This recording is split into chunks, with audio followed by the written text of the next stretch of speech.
దేశవ్యాప్తంగా వరుణుడు విజృంభిస్తున్నాడు. ఆ రాష్ట్రం ఈ రాష్ట్రం అన్న తేడా లేదు, నాన్ స్టాప్ గా కుండపోతగా కురుస్తున్నాడు. దీంతో పలు రాష్ట్రాల్లో వానలు దంచికొడుతున్నాయి. ఈశాన్య రాష్ట్రాల్లో వర్షం బీభత్సం సృష్టిస్తోంది. ఎక్కడికక్కడ కొండ చర్యలు విరిగిపడుతున్నాయి. మేఘాలయ, సిక్కింలో కొండ చర్యలు దారుణంగా విరిగిపడుతున్నాయి. దీంతో పలు ఇళ్లు ధ్వంసమయ్యాయి, రోడ్లు ధ్వంసమయ్యాయి. అస్సాంలో కూడా వరుణుడు తన ప్రతాపాన్ని చూపిస్తున్నాడు. వాన దెబ్బకు అక్కడి ప్రభుత్వం రెడ్ అలర్ట్ జారీ చేసింది. మిజోరాం, త్రిపురలోనూ తగ్గేదేలే అంటూ వానలు రెచ్చిపోతున్నాయి. ఢిల్లీ, కర్ణాటకలో మే నెలలోనే అత్యధిక వర్షపాతం నమోదైంది.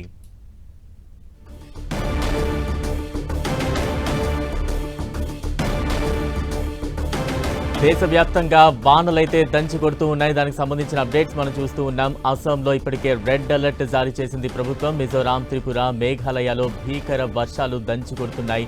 మరోవైపు ఢిల్లీ, కర్ణాటకలో కూడా మే నెలలోనే అత్యధిక వర్షపాతం నమోదైంది. ప్రస్తుతం దానికి సంబంధించిన అప్డేట్స్ మనం చూస్తూ ఉన్నాం. ఒకవైపు భారీ వర్షాలతో వరదల్లా